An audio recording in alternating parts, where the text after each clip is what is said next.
Hi guys, just wanted to give you a little video update on the fuel-injected, oil-cooled GSX-R project. Bike's a 1992 GSX-R 750 with a 1997 Bandit 1200 engine. So, saw quite a few of these bikes online over in England and overseas that have done this fuel injection type conversion, but really never found any details where there was, in-depth video or that kind of thing of these things once they got together and on the road. So, just wanted to do something along the lines of that and just kind of explain this system a little further. So, moving in here closer to the bike, first and foremost, just little things that you'll see is you have a tapped terminal similar to the back where the body mount would be. We have an additional from the parts bike housing an RTD in a ring terminal that's used for the coolant temperature for the microsquirt. Moving back along here, we have throttle bodies from a 2002 GSX-R 600.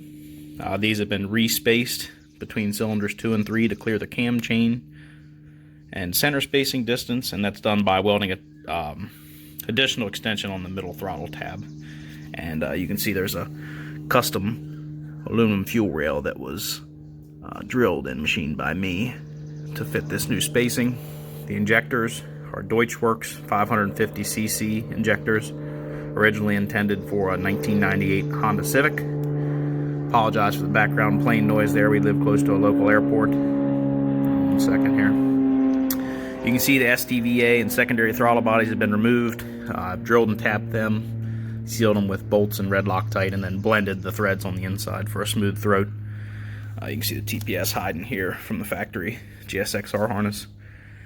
Coming up top to the top end of the motor, we have 2003 GSX-R 750 coil-on plugs. They're a simple 2-wire dumb plug here. So they need driven by an external ignition amplifier. I'm going to try to get a shot in here, but I'll overlay a picture as well.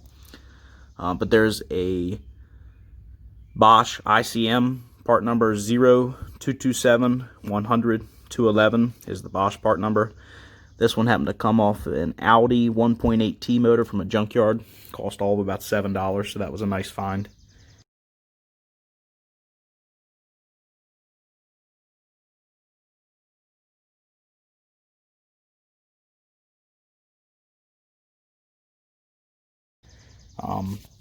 Working backward on the bike here, you can kind of see a little sneak peek. We have the supply 100 micron fuel filter and the return 15 micron fuel filter are hidden in here. Kind of trying to tuck everything out as much as possible. Looking in here, you can see a little bracket with a GM intake air temperature sensor, and that's an open element that's just kind of tucked in between these 4 unipod filters.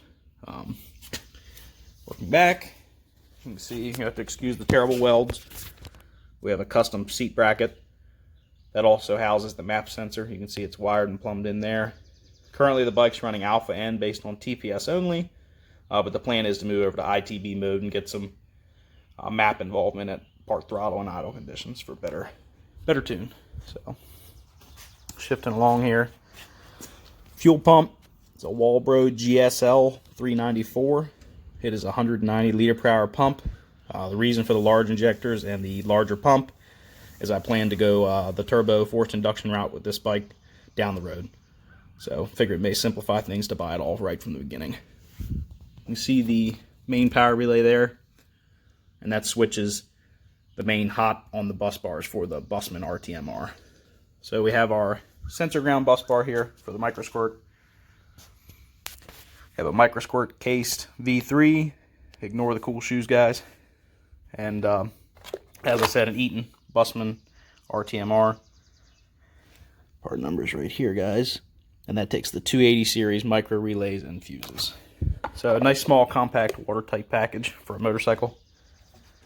I have a high cold cranking amp, lithium battery. These are amazing. They're worth every bit of the money. Huge amp hour rating for its size, and the weight is almost negligible. Looping back around here, we have our power grounds or dirty grounds bus bar for that stuff to keep them separate from the sensors. And the exhaust, like I said, excuse the terrible welding. This is a Bosch LSU 4.9 wideband O2 sensor, and that's feeding back into an AEM X series. I think it's an 03-0300 part number for that gauge. I'll show you that here in a sec. Coming back around, Aeromotive A1000 fuel pressure regulator, running Jiffy Tight valved quick disconnect fittings, one there and one feeding into the bottom of the regulator here. And that allows for quick removal of the tank without spilling fuel all over the place, because as you know, anytime you do any kind of bike maintenance work, the tank has to come off. So I'll put a image cut into here, but behind the ignition cover is a tooth trigger wheel 24-2 made by a gentleman out of Finland. Part works really well, and it helps allow this bike to have both fuel and ignition control.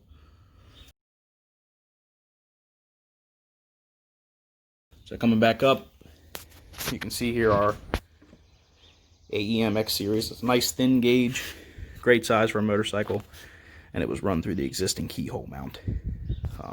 One other thing I forgot to mention, they take an old school high voltage output for the tach.